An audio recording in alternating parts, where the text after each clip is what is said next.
Hi, this is Grandma. This is chapter 2 of the first Harry Potter book, mainly for Eli, but for Emily, Isla and Zach as well. The Vanishing Glass. Nearly 10 years had passed since the Dursleys had woken up to find their nephew on the front step, but Privet Drive had hardly changed at all. The sun rose on the same tidy front gardens and lit up the brass number 4 on the Dursleys' front door.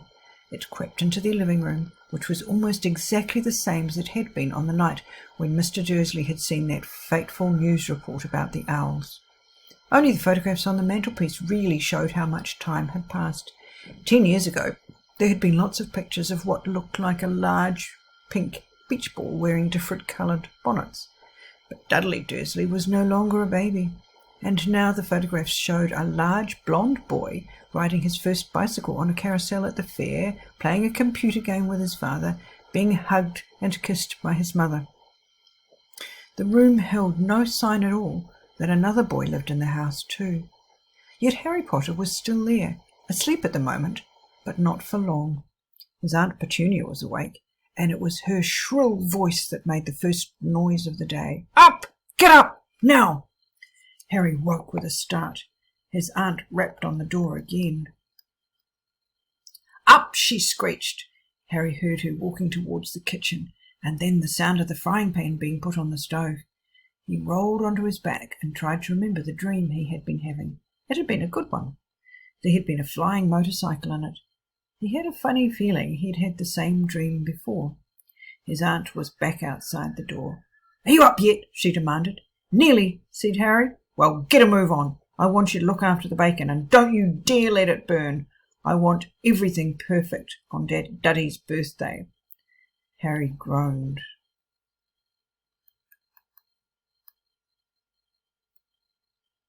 "What did you say?" his aunt snapped through the door. Nothing. Dudley's birthday. How could he have forgotten? Harry got slowly out of bed and started looking for socks. He found a pair under his bed, and, after pulling a spider off one of them, put them on.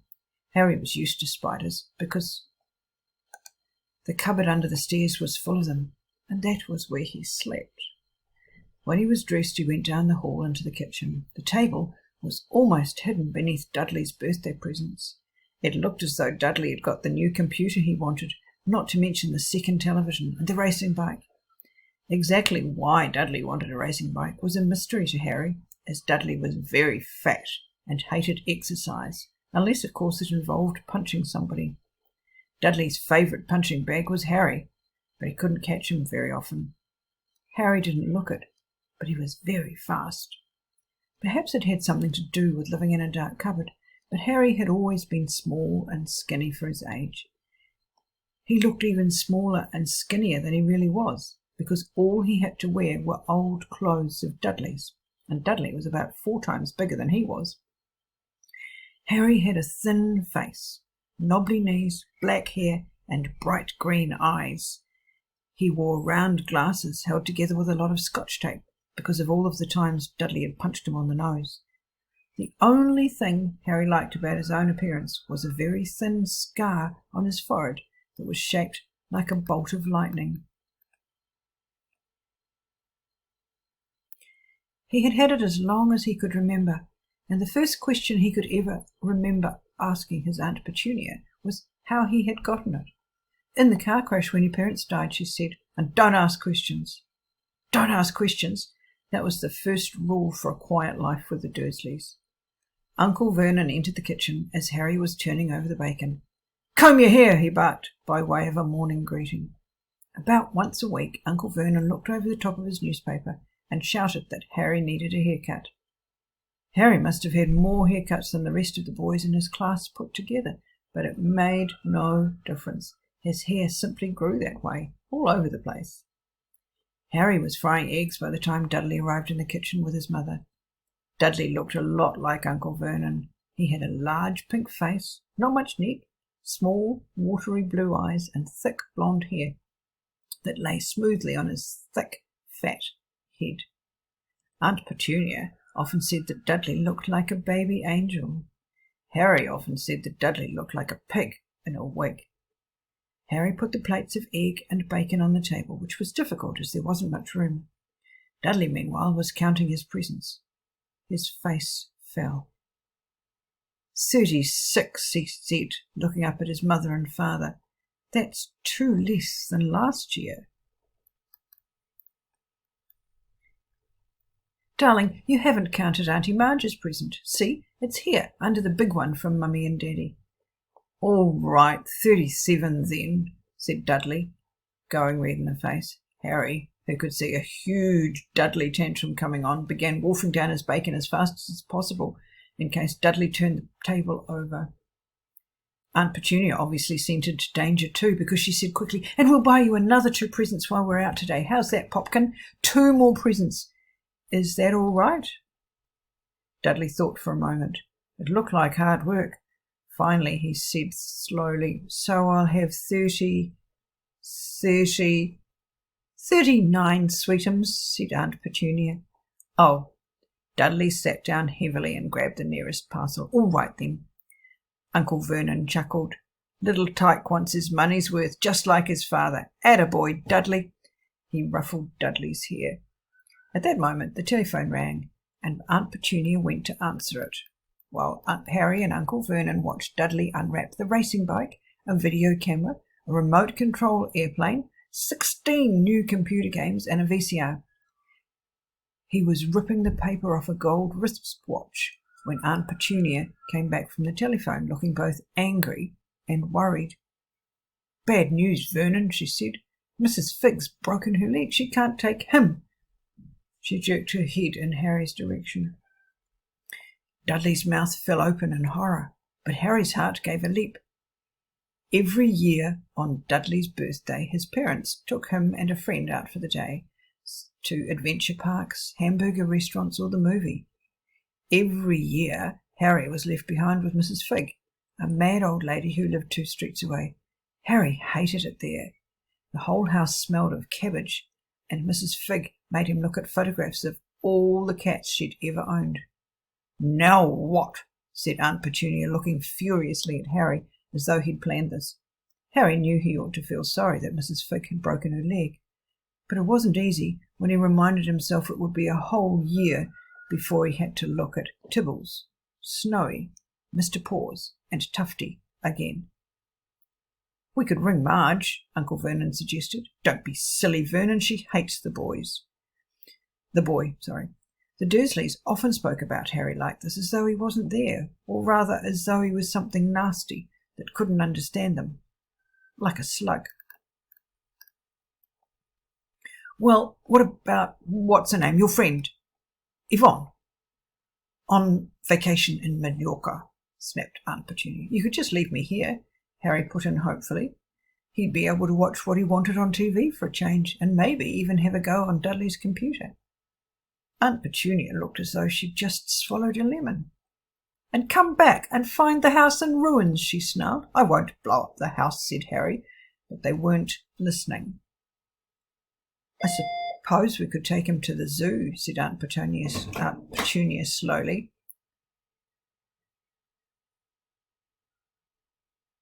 I was just waiting for the printer. "And leave him in the car." "That car's new. He's not sitting in it alone." Dudley began to cry loudly. In fact, he wasn't really crying. It had been years since he really cried, but he knew that if he screwed up his face and wailed, his mother would give him anything he wanted. "Dinky Didymus, don't cry. Mummy won't let him spoil your special day," she cried, flinging her arms around him. "I don't want him to come," Dudley yelled between huge pretend sobs. "He always spoils everything." He shot Harry a nasty grin through the gap in his mother's arms. Just then the doorbell rang. "Oh, good Lord, they're here," said Aunt Petunia frantically, and a moment later Dudley's best friend, Piers Polkiss, walked in with his mother. Piers was a scrawny boy with a face like a rat. He was usually the one who held people's arms behind their backs while Dudley hit them. Dudley stopped pretending to cry at once. Half an hour later, Harry, who couldn't believe his luck, was sitting in the back of the Dursleys' car with Piers and Dudley on the way to the zoo for the first time in his life. His aunt and uncle hadn't been able to think of anything else to do with him, but before they'd left, Uncle Vernon had taken Harry aside. "I'm warning you," he said, putting his large purple face right up to Harry's. "I'm warning you now, boy. Any funny business at all, and you'll be in that cupboard from now until Christmas." "I'm not going to do anything," said Harry, "honestly." But Uncle Vernon didn't believe him. No one ever did. The problem was, strange things often happened around Harry, and it was just no good telling the Dursleys he didn't make them happen. Once Aunt Petunia, tired of Harry coming back from the barber's looking as though he hadn't been at all, had taken a pair of kitchen scissors and cut his hair so short he was almost bald except for his bangs, which she left to hide that horrible scar. Dudley had laughed himself silly at Harry, who spent a sleepless night imagining school the next day, where he was already laughed at for his baggy clothes and taped glasses. Next morning, however, he'd gotten up to find his hair exactly as it had been before Aunt Petunia had sheared it off. He'd been given a week in his cupboard for this, so he tried to explain that he couldn't explain how it had grown back so quickly. Another time, Aunt Petunia had been trying to force him into a revolting old sweater of Dudley's, brown with orange puffballs. The harder she tried to pull it over his head, the smaller it seemed to become, until finally it might have fitted a hand puppet, but it certainly wouldn't fit Harry. Aunt Petunia decided it must have shrunk in the wash, and to his great relief, Harry wasn't punished. On the other hand, he had gotten into terrible trouble for being found on the roof of the school kitchens. Dudley's gang had been chasing him as usual when, as much to Harry's surprise as anyone else's, there he was sitting on the chimney. The Dursleys had received a very angry letter from Harry's headmistress telling them Harry had been climbing on the school buildings. But all he tried to do, as he shouted at Uncle Vernon through the locked door of the cupboard, was jump behind the big trash cans outside the kitchen doors. Harry supposed that the wind must have caught him in mid-jump. But today nothing was going to go wrong. It was even worth being with Dudley and Piers to be spending the day somewhere that wasn't school, his cupboard, or Mrs. Figg's cabbage-smelling living room. Whilst he drove, Uncle Vernon complained to Aunt Petunia. He liked to complain about things. People at work, Harry, the council, Harry, the bank, and Harry were just a few of his favourite subjects. This morning it was motorcycles. "Roaring along like maniacs, the young hoodlums," he said, as a motorbike overtook him. "I had a dream about a motorcycle," said Harry, remembering suddenly. "It was flying." Uncle Vernon nearly crashed into the car in front. He turned right round in his seat and yelled at Harry, his face like a gigantic beet with a moustache. "Motorcycles don't fly." Dudley and Pierce sniggered. "I know they don't," said Harry. "It was only a dream." But he wished he hadn't said anything. If there was one thing the Dursleys hated even more than his asking questions, it was his talking about anything acting in a way it shouldn't. No matter if it was in a dream or even a cartoon, they seemed to think he might get dangerous ideas. It was a very sunny Saturday, and the zoo was crowded with families. The Dursleys bought Dudley and Pierce large chocolate ice creams at the entrance, and then, because the smiling lady in the van had asked Harry what he wanted, before they could hurry him away, they bought him a cheap lemon ice pop. It wasn't bad either, Harry thought, licking it as they watched a gorilla scratching his head, who looked remarkably like Dudley, except that it wasn't blonde. Harry had the best morning he'd had in a long time. He was careful to walk a little way apart from the Dursleys, so that Dudley and Pierce, who were starting to get bored with the animals by lunchtime, wouldn't fall back on their favourite hobby of hitting him. They ate in the zoo restaurant, and when Dudley had a tantrum because his Knickerbocker Glory didn't have enough ice cream on top, Uncle Vernon bought him another one, and Harry was allowed to finish the first. Harry felt afterwards that he should have known it was all too good to last. After lunch, they went to the reptile house. It was cool and dark in there, with lit windows all along the walls. Behind the glass, all sorts of lizards and snakes were crawling and slithering over bits of wood and stone. Dudley and Pierce wanted to see huge poisonous cobras and thick, man-crushing pythons. Dudley quickly found the largest snake in the place. It could have wrapped its body twice around Uncle Vernon's car and crushed it into a trash can. but at the moment it didn't look in the mood. In fact, it was fast asleep. Dudley stood with his nose pressed against the glass, staring at the glistening brown coals. "Make it move," he whined at his father. Uncle Vernon tapped on the glass, but the snake didn't budge.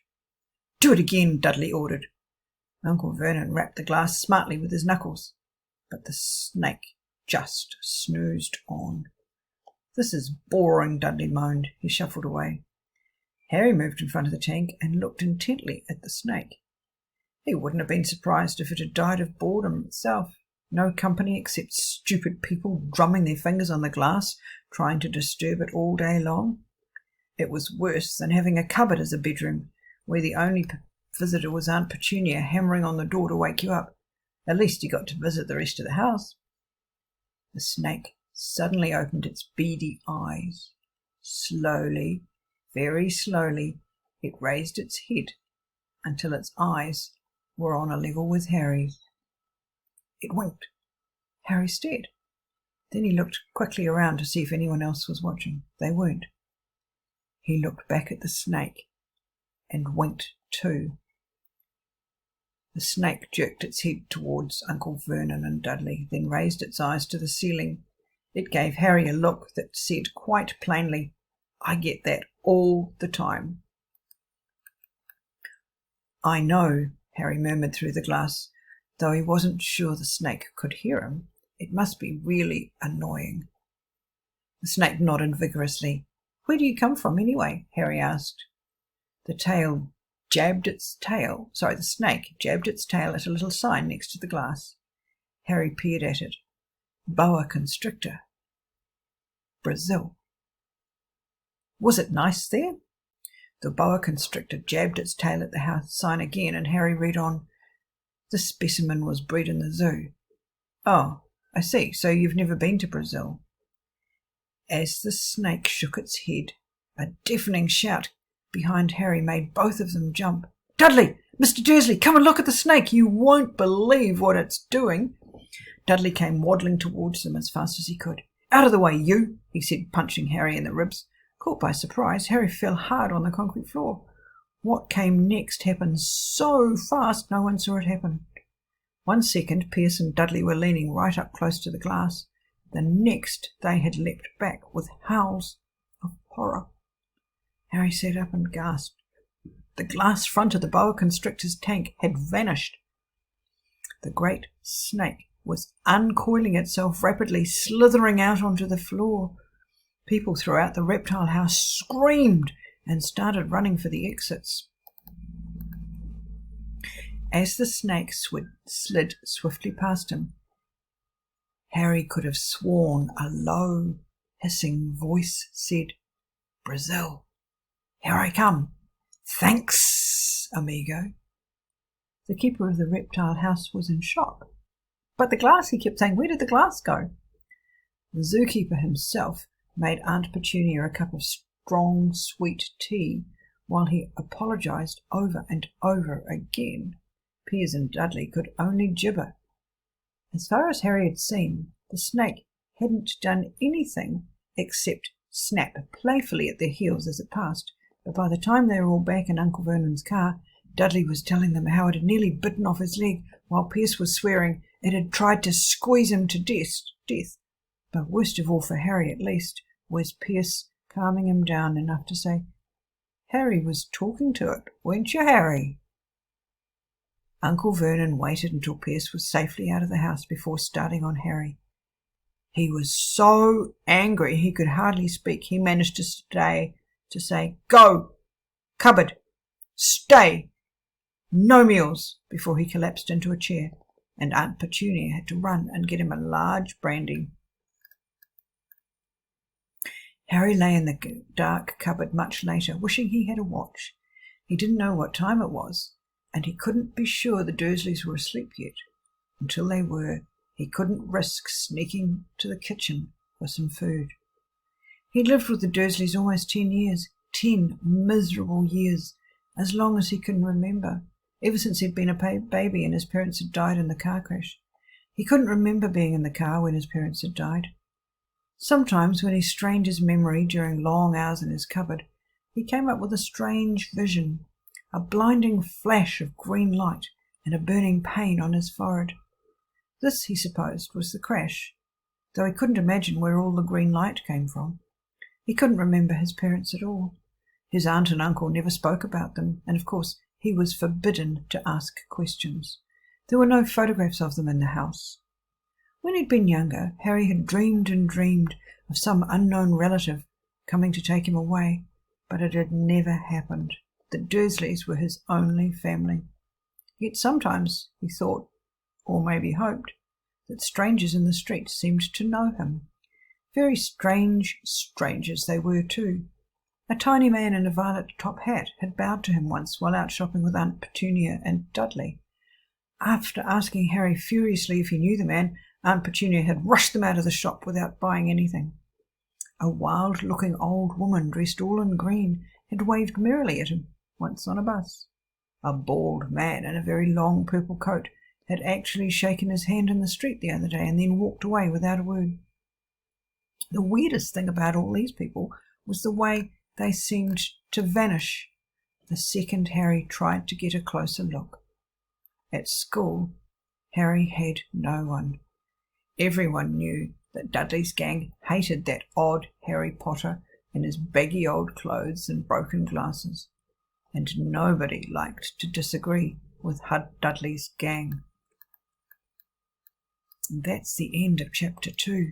So Chapter 3 in the next video will be The Letters from No One.